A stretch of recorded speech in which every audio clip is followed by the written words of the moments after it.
Volcano update today. Some people go to a bar, club or restaurant on their birthday. Christopher Mathews celebrated his next to an erupting volcano. The Geldingadalur volcano, in southwest Iceland on the Reykjanes Peninsula, began erupting on March 19th, capturing worldwide attention and drawing small crowds to gawk at lava-filled rivers oozing from the crater.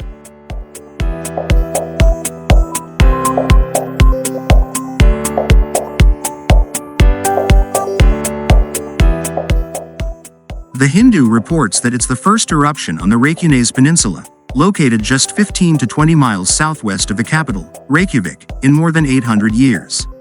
Keflavik International Airport is located on the peninsula, as are the Blue Lagoon hot springs. A swarm of earthquakes, 27 of which have been registered at magnitude 4.0 or greater, have rattled the ground beneath the volcano in the past month, according to the U.S. Geological Survey.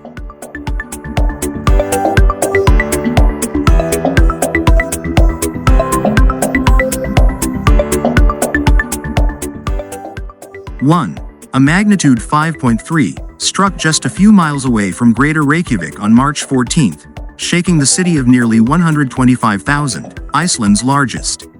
The eruption stems from a ruptured fissure about 2,000 feet in length. The minor eruption has become a tourist attraction, drawing large crowds of adventure seekers willing to hike the 2.2 miles to the lava flows.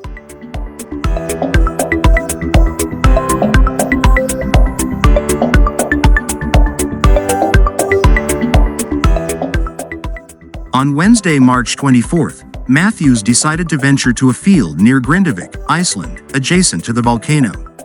He set up his cameras, hoping for a wide-angle shot of the volcano beneath a twinkling star-studded sky above.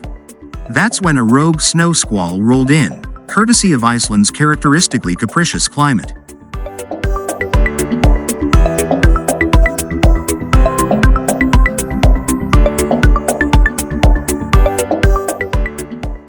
An unexpected snow squall appeared, blotting out the sky and even the eruption itself, Mathews wrote in a photo gallery post on spaceweather.com. Another heartbreaker until the skies cleared just before midnight. It was a birthday treat for Mathews, who watched the clouds lift like a curtain, revealing the amber glow of Geldingadalur in a glowing sky above. The northern lights were shining overhead, casting pastel green hues on the fiery landscape.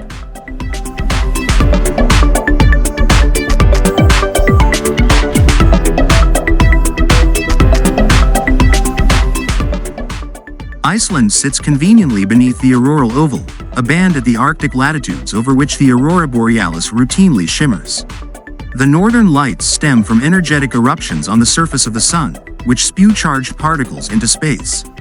Earth's magnetosphere, or magnetic field, converts that potentially harmful energy into visible light and distributes it around the poles.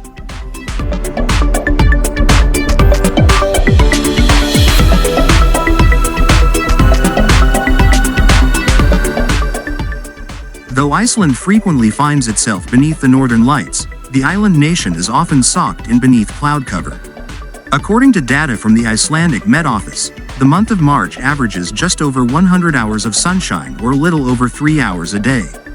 In other words, it's cloudy more than 70% of the time.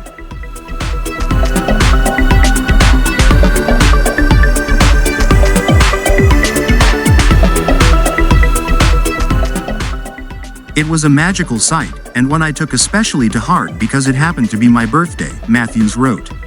The result? An otherworldly photo that is both serene and startling, capturing the mesmerizing juxtaposition between green pillars glowing harmlessly above and slightly less docile sputtering lava below.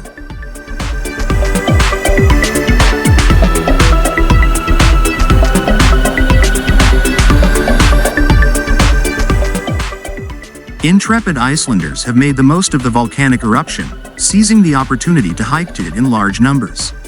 Viral videos circulating on social media even captured several daring individuals nonchalantly playing volleyball in front of a hellish orange backdrop.